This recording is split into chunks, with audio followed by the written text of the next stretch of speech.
name is Bobby Sessions, the young legend from Dallas, Texas.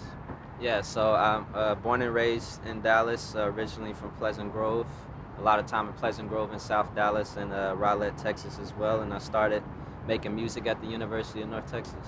My whole life I had been a freestyler. Like I would be like at a lunch table or in the locker room, and I would come up with raps off the top of my head, no pre-written material.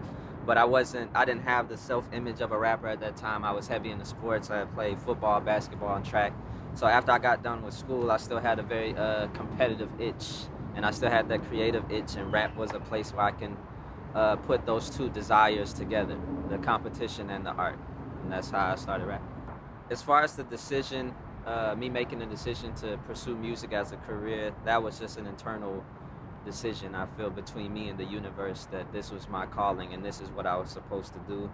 At UNT, they have like a student organization called Poetic Justice, where there's a gazebo in front of the student union, and you have poets, rappers, and singers, instrumentalists. They will all stand in like this gazebo in a circle, and then one person goes to the center of the circle and display their talent in front of the group. And I was heavy into poetry at the time, like in high school. I had creative writing, honors classes, and English honors. I was always into that space. So I was doing a lot of poetry. So I went and I recited a poem and got a pretty good reaction. And at the end, they had a freestyle cipher, which is people forming a circle and all of them come up with rap or recite raps that they come up with right there on the spot. And that reminded me of me freestyling my whole life. And I was like, yo, I want to do that. And I feel like I could rap just as good as these guys. So I went to my dorm room. I wrote my first like written rap. I came back and recited it, and the place went crazy. And I was like, this is what I'm doing for the rest of my life. My debut album is called Manifest. It's a soundtrack to people manifesting their dreams, having ideas in their mind, and holding it to their hand. It's the soundtrack to people creating the lives for themselves that they've always dreamed of. And that's how I would describe it. It's like a self-help audiobook in hip-hop form. I believe what something that deeply motivates me is there's an indescribable high that comes with spontaneous creation, which is basically what freestyle rapping is, the ability to think on the spot, relying on your instincts, relying on what feels natural to you, and to say those things knowing that there's a great possibility that you're going to stumble over the line, or you might not be able. As you rhyme hand, you got to scramble in your mind to think of sand, and then fan, and then pan, and things of that nature. Like it's a great creation exercise, and it allows you to openly express yourself without the fear of failure and without this attachment of perfection, and instead just create freely, being unafraid of failure. And I think that puts you in a position to be your most unique self. And when you're your most unique self, I think that's the best type of art that you can make.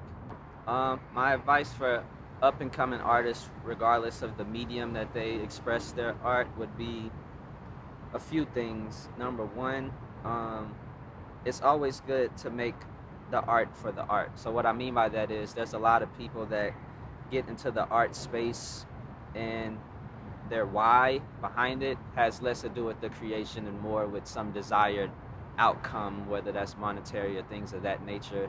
And if that's your driving force, there's a great chance that the art is going to suffer and be limited, because it has to be about the expression. And I think when you set your mind, your heart, your spirit out to make the best art possible, I believe you attract the opportunities and external or material things that comes along with you just making the best thing that you can possibly make, and live with the results of that and be comfortable with that. I think that's the best thing. I see a lot of rappers in particular, a lot of them are rapping because they want to make a lot of money, as opposed to just making the best music. And you make a lot of money when a lot of people connect to that music, and then you end up getting these other things. But if you make it for that, chances are it's not going to have the substance that you need. Make art for art's sake. If you like to paint, focus on making the best painting possible, and then let that be enough, and then I think you'll attract everything else that you need to after.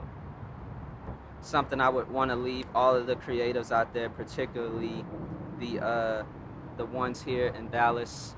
My career, started here in Dallas. I started performing in the Deep Ellum venues, and back at that time, there was a belief that you had to move to LA or New York or Atlanta or somewhere to have a thriving career in the music business.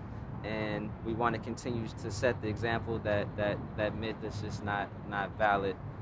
Everything from doing open mics to, I ended up winning a Grammy earlier this year, and that's all through that power of manifestation, visualizing a higher version of yourself to the smallest detail, and then mimicking the behavior of that highest version of yourself right now. And you close the gap between who you are and who you want to be just by dream more and doubt less. And not be afraid to fail, because you might be scared of what somebody else is going to think and what their opinion is of what you're doing. But in reality, everybody's scared to a degree, so you might as well do what you love to do.